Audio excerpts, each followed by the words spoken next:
오늘은 사도행전 23장 1절에서 11절에 있는 말씀을 가지고 사도행전 강의 70번째 공회 앞에서 복음을 전하는 바울이라는 제목으로 말씀을 함께 나누기 원합니다. 먼저 말씀을 봉독하겠습니다. 바울이 공회를 주목하여 이르되 여러분 형제들아, 오늘까지 나는 범사의 양심을 따라 하나님을 섬겼노라 하거늘 대제사장 아나니아가 바울 곁에 서 있는 사람들에게 그 입을 치라 명하니, 바울이 이르되 회칠한 담이여, 하나님이 너를 치시리로다. 내가 나를 율법대로 심판한다고 앉아서 율법을 어기고 나를 치라 하느냐 하니, 곁에 선 사람들이 말하되 하나님의 대제사장을 내가 욕하느냐. 바울이 이르되 형제들아, 나는 그가 대제사장인 줄 알지 못하였노라. 기록하였을 때 나의 백성이 관리를 비방하지 말라 하였느니라 하더라. 바울이 그중 일부는 사도기인이요 다른 일부는 바리새인인 줄 알고 공회에서 외쳐 이르되 여러분 형제들아, 나는 바리새인이요 또 바리새인의 아들이라. 죽은 자의 소망 곧 부활로 말미암아 내가 신문을 받노라. 그 말을 한즉 바리새인과 사도개인 사이에 다툼이 생겨 무리가 나누어지니, 이는 사도개인은 부활도 없고 천사도 없고 영도 없다 하고 바리새인은 다 있다니라. 크게 떠들새 바리새인 편에 서 있는 몇 서기관이 일어나 다투어 이르되 우리가 이 사람을 보니 악한 것이 없도다. 혹 영이나 혹 천사가 그에게 말하였으면 어찌하겠느냐 하여 큰 분쟁이 생기니, 천부장은 바울이 그들에게 찢겨질까 하여 군인을 명하여 내려가 물 가운데서 빼앗아 가지고 영내로 들어가라 하니라. 그날 밤에 주께서 바울 곁에 서서 이르시되 담대하라. 내가 예루살렘에서 나의 일을 증언하는 것 같이 로마에서도 증언하리라 하리라 하시니라. 아멘. 기도하겠습니다. 하나님, 바울을 통해서 복음을 증거하는, 또 바울을 통해서 하나님의 역사를 나타내는 그 일들을 우리가 같이 살펴보면서 하나님은 살아계시고 하나님이 역사하시고 또 하나님은 우리의 삶의 모든 것을 섭리하시는 줄을 다시 한번 깨닫습니다. 우리의 삶에서도 역사하시고 섭리하시고 하나님을 경험하게 도와주시고, 우리가 세상을 살아가면서 어떤 상황이나 환경 속에서도 하나님이 함께 하심을 잊지 아니하는 임마누엘의 신앙을 회복할 수 있도록 붙잡아 주시고 인도하여 주옵소서. 감사드리며 예수님의 이름으로 간절히 기도하옵나이다. 아멘. 지난주에 바울이 로마 시민권자라는 말을 함으로 인해서 결국은 천부장은 자신의 어떤 고난으로 함부로 정죄할 수 없다는 것을 알게 되었습니다. 그래서 오늘 본문에 있어처럼 바울을 공회 앞에 세우게 됩니다. 사실은 하나님의 말씀을 전하고 또 복음을 전하는 그 일에는 대단한 담대함이 있어야 될 줄 믿습니다. 왜냐하면 사람이라는 존재는 되게 연약하기 때문에 내가 아무리 좋은 것을 전한다 하더라도 받아들이는 사람들이 그것을 제대로 받아들이지 않거나 또한 오해하거나 또 그것으로 인해서 상처를 받을 수가 있기 때문에 사실은 복음을 전하는 것은 매우 두렵고 어려운 일이 아닌가 하는 것이 생각이 듭니다. 근데 중요한 것은 하나님의 역사를 통해서 바울의 우리를 출생을 통해서 하나님은 바울을 공회 앞에 다시 서게 합니다. 그리고 그 공회 앞에서 자신과 같은 사도계인들, 바리새인들을 같이 만나게 하시죠. 그리고 또 그 안에서도 하나님은 바울을 지키시는 모습을 오늘 본문에서 보여주고 있습니다. 이것을 볼 때 우리가 한 가지 기억할 것은, 복음이라는 것은 하나님의 뜻이고 그 뜻을 위해서라면 어떤 상황이나 환경 앞에서도 담대하게 전할 수 있는 바울과 같은 담대함이 있어야 되는데, 저와 여러분의 모습에서 과연 그런 모습이 있을까라는 생각이 들기도 합니다. 왜냐하면 우리는 너무나 사람들의 눈치를 보기도 하고 또 다른 사람들이 싫어하는 것을 하지 않으려고 하는 심리가 있기 때문에 사람들이 뻔히 싫어하는 걸 알면서도 그 앞에서 옳은 것을 얘기할 수 있는 것은 대단한 용기가 필요하다는 것입니다. 그럼에도 불구하고 바울은 자신이 갖고 있는 로마 시민권, 그리고 또 그것을 통해서 자기가 공회 앞에 있어서 대제사장과 많은 사도계인들과 바리새인들 앞에서 복음을 전하는 이런 모습을 보면서 바울이 얼마나 대단한 사람인가, 그리고 우리는 참 연약한 존재임을 다시 한번 보게 되는 것입니다. 그래서 일단은 오늘 이 본문의 말씀을 통해서 바울의 삶을 통해 우리에게 주시는 하나님의 교훈이 무엇인지를 살펴보고, 우리가 복음을 전할 때 또 때로는 이런 상황 앞에서 우리가 어떤 모습으로 우리가 살아야 되는지, 그리고 우리가 어떻게 사는 것이 중요한 것인지를 다시 한번 생각해 보기를 원합니다. 1절부터 5절에 보니까는 이 바울이 그 대제사장 아나니아가 집도하는 공회 앞에 서게 됩니다. 그것은 천부장에 의해서 주관되었습니다. 천부장은 날이 새면서 예루살렘 유대인들이 왜 그토록 소동을 일으켰는지, 또 바울을 죽이려 했는지 그 진상을 밝히기 위해서 갑자기 산헤드린 공회를 소집합니다. 이 공회의 인원은 보통 70명에서 71명으로 구성되는데 요즘에 우리나라의 국회랑 비슷합니다. 유대의 최고의 의결 기구였고 거기에 의장이 대제사장이었습니다.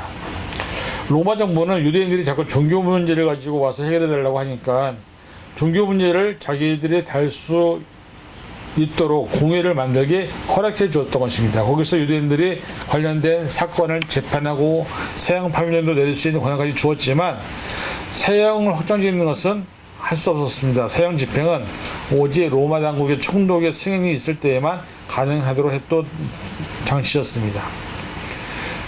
천부장이 바울의 결박을 풀어주면서 범죄 사실이 확정되지 않자 로마 시민권의 권리를 통해서 이 산헤드린 공회에 서게 됩니다. 그리고 일제로 보니까는 바울이 얘기하죠. 공회를 주목하게 이르되 여러분 형제들아 오늘까지 나는 범죄 양심을 따라 하나님을 섬기느라 한 얘기합니다. 산헤드린 공회 앞에서 바울은 아마 사람들을 다 면밀히 살펴보았을 것입니다. 로마의 압제 아래 있던 유대인 사회에 가장 출세한 사람들이 바로 그들이었습니다. 그들은 유대인 사회에서 가장 높은 사람들이었습니다. 예수님 당시에도 이 공회에 니고데모도 있었고 예수님의 시신 자기 무덤에 안치한 아리마대 요셉도 공회원이었습니다. 유대 사회에서 가장 출세한 사람들이 모인 사람들인데 하나님을 믿는다고 하지만 사실은 자기들이 만들어낸 우상을 숭배하는, 어떻게 보면 하나님 보시기에는 가장 미련하고 불쌍한 사람들일지도 모릅니다.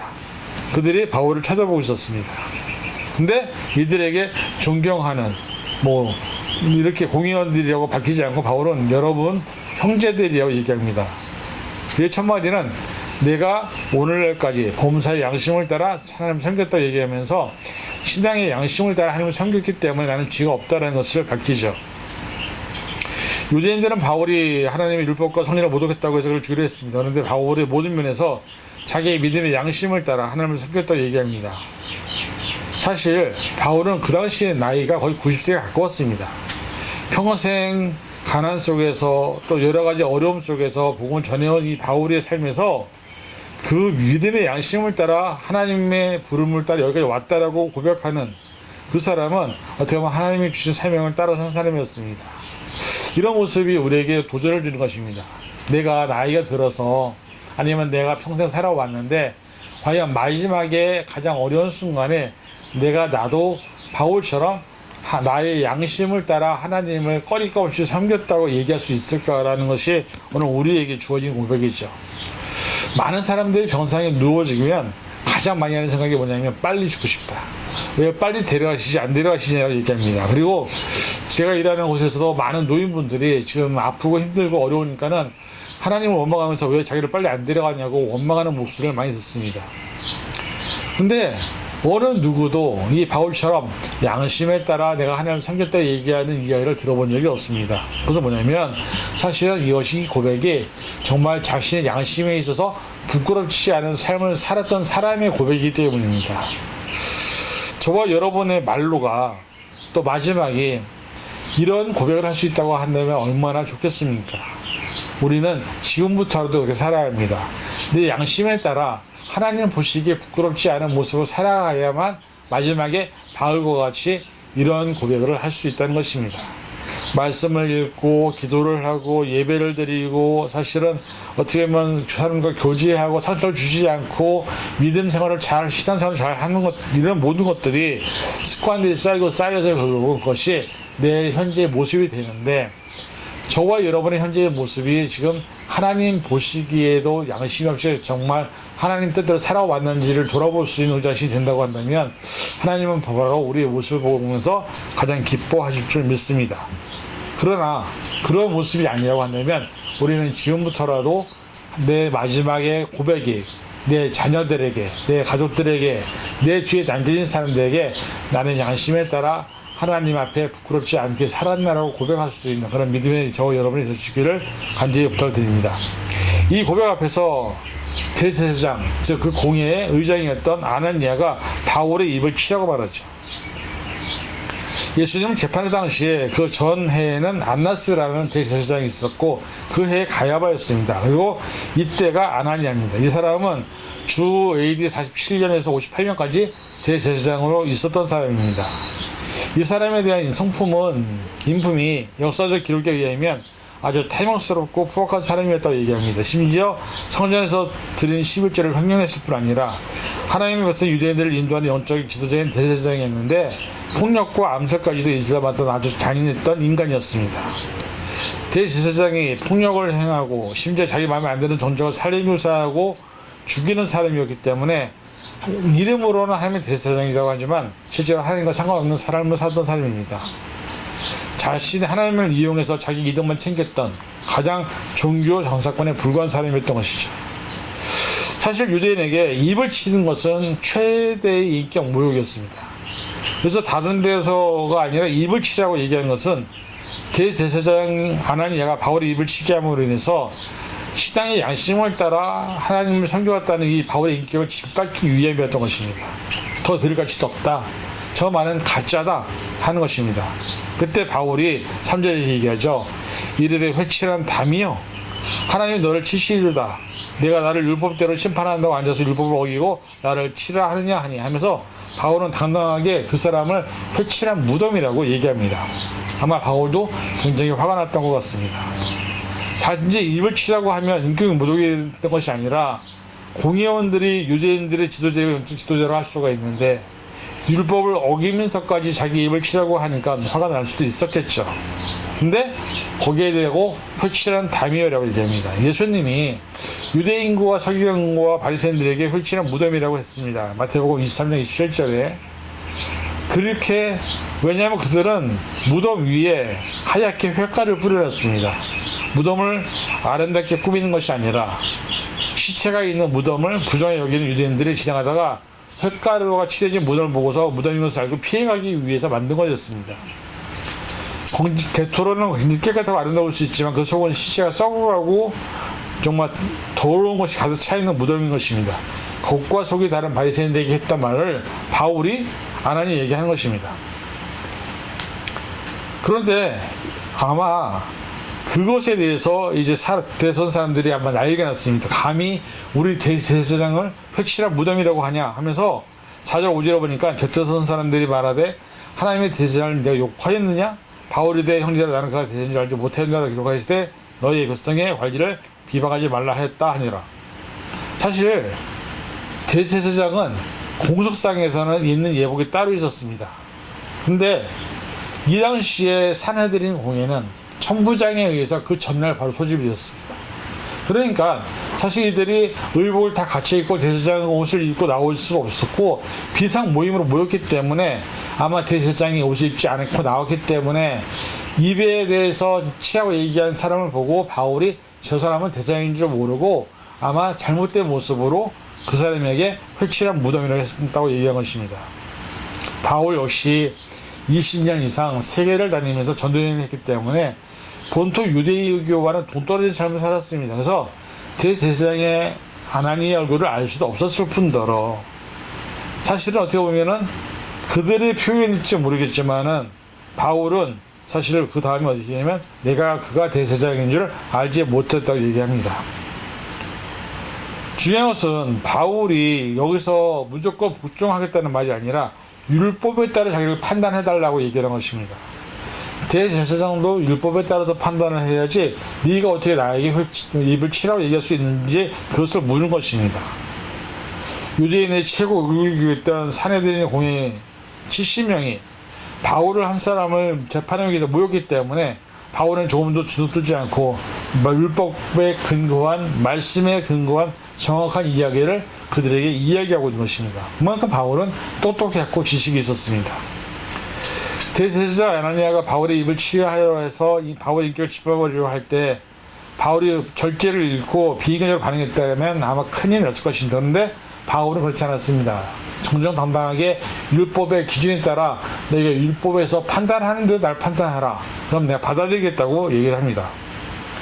바울은 만장일치로 율법 모독죄, 성전 모독죄, 대제사장 모독죄는 사용을 받을 수 있었던 법이었지만 사실은 그 속에서 바울은 떳떳하게 율법의 기준에서 나를 판단하라고 얘기합니다. 그만큼 바울은 율법에도 눈통한 사람이었던 것이죠.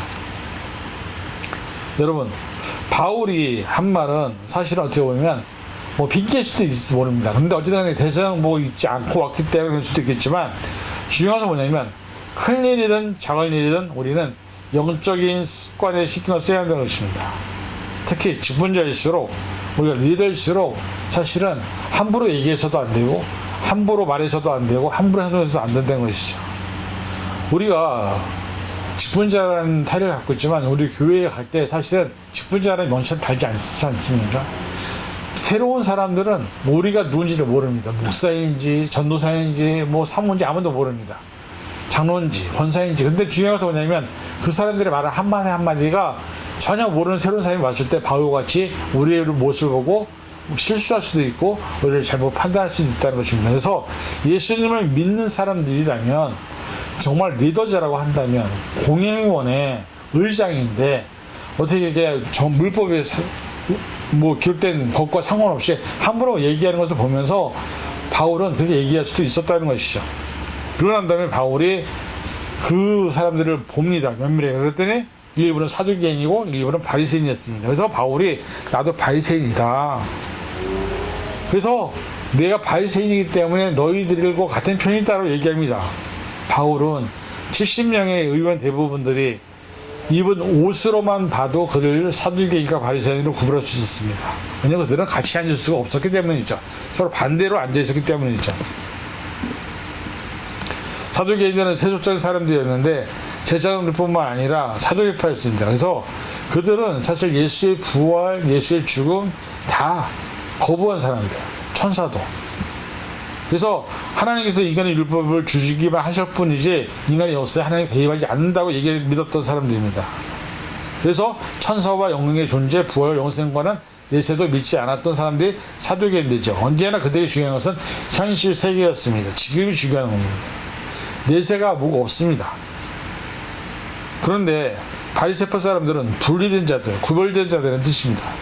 주전 4세기경 유대교 개혁에 앞서섰던 하시됨의 후예답게 누구보다 율법에 충실한 사람들이었습니다. 그들은 세속적인 것들, 비율법적인 것들을 자신들을 구별하는 분리된 삶을 살려고 노력했던 사람들입니다. 그래서 그들은 모두 성경을 정경으로 받아들이고 조선부터 내려오던 장로의 유전들을 받아들이고 그 다음에 율법을 받아들였습니다. 그리고 그들은 어떻게 보면 좀 그것이 지나쳐서 자기가 너무 거룩하다고 생각했을지 모르면서 예수님이 그들을 위선하는 사람이 되고 따를지 모르죠. 어쨌든 간에 바울이 자기가 사두개인이 아니라 바리새인이라고 얘기했을 때 이 바리새인들이 바울을 옹호하기 시작을 합니다. 그러니 공회에서 바울파 사두개인과 바리새인들이 서로 싸우기 시작하니까는 그 70명이 모여서 30 나눴다 하더라도 얼마나 큰 소동이 일어나겠습니까? 바울은 자기가 죽은 자의 소망, 부활로 말미암아 신문을 받는다고 말합니다.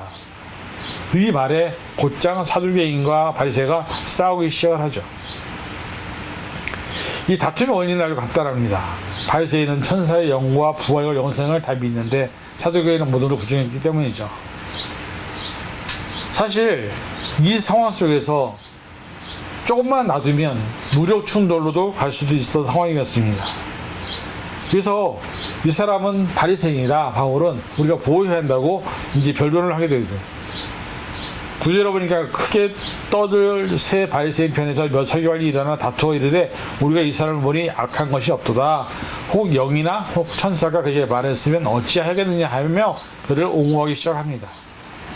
조금 전까지만 해도 이 사람이 유대의 율법을 어겼다 얘기해서 또 뭐 잘못했다고 해서 서로 죽이려고 했던 사람들이 같은 사두개인이라는 말 한마디에 이 사람들의 편이 생기고 바울은 거기서 그래도 반 이상의 편을 확보하게 되는 것이죠. 사람이 이게 바뀌는 겁니다. 그러니까 사실은 사람은 어떻게 보면 되게 갈대와 같은 존재인 것이죠.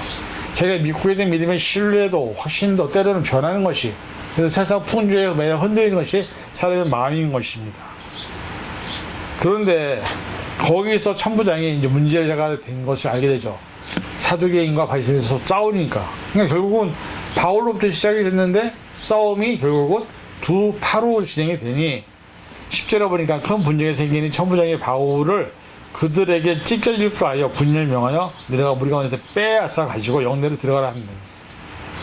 바울이 천부장이 볼 때 바울이 위험한 수준에 있었기 때문에 그래서 바울을 다시 데리고 들어옵니다. 공회원이라면 국회의원이라면 고상하고 해야 되는데 지금 뭐 이 모습이 지금의 국회나 여기 뭐 어디 정치판이나 다 똑같지 않습니까? 중요한 건 뭐냐면 그런 모습 속에서 하나님의 역사가 나타난 것입니다. 인간들이 하고 있는 것 같은데 그 안에는 하나님의 역사가 있다는 것이죠. 천부장을 통해서 바울을 다시 분리시킵니다. 그리고서 바울에게 얘기합니다. 그날 밤에 11절에 주께서 바울 곁에서 이르시되 담대하라. 내가 예루살렘에서 나의 일을 증언한 것 같이 로마에서도 증언하여 하리라 하시니라 하면서 바울이 예루살렘에서 삶이 끝나는 것이 아니라 여기서 고난과 여기 죽음이 끝나는 것이 아니라 내가 로마도 가야 한다면서 다음 스텝을 계시하신 것을 보게 됩니다. 그날 밤은 바울에게는 엄청난 위기의 밤이었습니다. 그때 주님이 천부장을 통해서 바울을 가두어 놓고 바울 옆에 나타나신 것입니다. 바울이 그날의 위기를 모면한다고 해서 무슨 뭐 미래가 있겠습니까? 어차피 죽을 상황인데 중요한 것은 뭐냐면 바울은 그 찬 감방에서 밤을 맞이하면서 절망적인 밤에 소망이 없는 그 밤에 주님께서 거기에 바울과 함께 계셨다는 사실입니다. 이것이 우리에게 주는 경우는 무엇일까요? 저와 여러분들이 어떤 상황에 있든 어떤 환경에 있든 주님은 저와 여러분과 함께 계십니다. 그리고 주님이 함께 계시는 그곳이 바로 안전한 곳입니다. 로마의 황제의 황궁보다 감옥이라도 주님과 함께 있는 것이 바울에게는 가장 안전한 곳이었습니다. 주님이 함께 하시기 때문에 담대하라고 얘기합니다. 그 말은 우리에게도 똑같습니다. 저와 여러분이 이 세상에서 삶을 살아갈 때 여러 가지 어려움과 힘든 일과 또 막 저는 생각하지 못한 수많은 어려움을 만나겠지만 담대해야 될 하나의 이유, 하나님이 저와 여러분과 임만을 하시기 때문인 것을 믿으시기 바랍니다. 여러분, 여기서 우리는 한 가지 깨달아야 됩니다. 우리가 지금 무엇을 추구하며 무엇을 위해 살고 있습니까? 사람들은 세상에 여러 가지 많은 안락과 노후의 편안함과 많은 것을 위해 살고 있지만 오늘 본문의 바울은 그것을 위해 사는 것이 아니라 내가 죽는 그 순간까지 어디에 있든지 무엇을 하든지 간에 그곳에서 복음을 전하는 삶을 우리에게 보여주고 있습니다. 뭔가 성공하고 뭔가 이루고 뭔가 편안한 삶을 사는 것이 사람입니다. 참 요즘에 경기가 어렵다고 해서요, 많은 사람들이 정말 어렵다는 말을 많이 합니다. 그 비즈니스도 많이 슬로하고요, 가스값도 많이 올랐고요, 제 돈은 별로 없고요. 근데 중요한 것은 뭐냐면 그 속에 하나님이 우리와 함께 계시면 바로 거기가 천국인 것입니다. 우리 자신을 좀 돌아보기 원합니다. 내가 어떤 상황이 있는지, 어떤 환경에 있는지, 그리고 나는 하나님과 함께 현재 거하고 있는지, 한 주 한 주 매일매일 매 순간을 살아갈 때마다 우리가 하나님과 함께하는 삶이 우리에게 있다는 것을 잊지 말아야 합니다. 그럴 때 우리에게 소망이 생기고 우리에게 위로가 생기고 우리에게 힘이 되는 것입니다. 부디 바라기는 저 여러분들이 바울의 삶을 통해서 공의 앞에서도 복음을 전하는 것처럼 내가 있는 자리 어디서나 복음을 전하는 복음의 시인으로 살아갈 때 하나님의 역사는 영원히 우리와 함께한다는 것을 믿으시고 우리의 삶이 교회로서 존재한다는 것, 내가 교회이고 내 가정이 교회이고 우리가 섬기는 교회가 교회인 것을 잊지 마셔서 하나님의 영광을 드러내는 믿음의 심령을 낼 수 있기를 주님의 이름으로 간절히 축원을 드립니다. 기도하겠습니다. 사랑해 주님 감사합니다. 우리의 연약함, 우리의 부족함을 고백합니다. 바울 같은 삶은 살 수 없지만 하나님의 임마누엘을 잊지 않게 하여 주옵소서. 내가 언제 어디 무엇을 하든지 간에 하나님을 동행하고 있다는 사실을 잊지 않게 도와주시고 하나님과 함께 동행하는 삶을 통해서 담대하게 살아갈 수 있는 믿음을 더하여 주옵소서. 우리의 삶에 하나님의 손길이 함께하기 때문에 하나님의 역사는 놀라운 것을 보게 됩니다. 오늘도 천부장을 통해서 또 바울에게 주신 계시를 통해서 로마에서 가서 복음을 전하라고 하는 그 계시를 주신 것처럼 우리 각 개인에게도 교회에게도 계시를 주신 것을 믿사오니 말씀으로 주신 것, 찬양으로 주신 것, 기도로 주신 것, 예배가 주신 그 모든 것들을 통해서 우리가 복음의 증인으로 살아갈 수 있는 우리가 되게 도와주시옵소서. 감사드리며 예수님의 이름으로 간절히 기도하옵나이다. 아멘.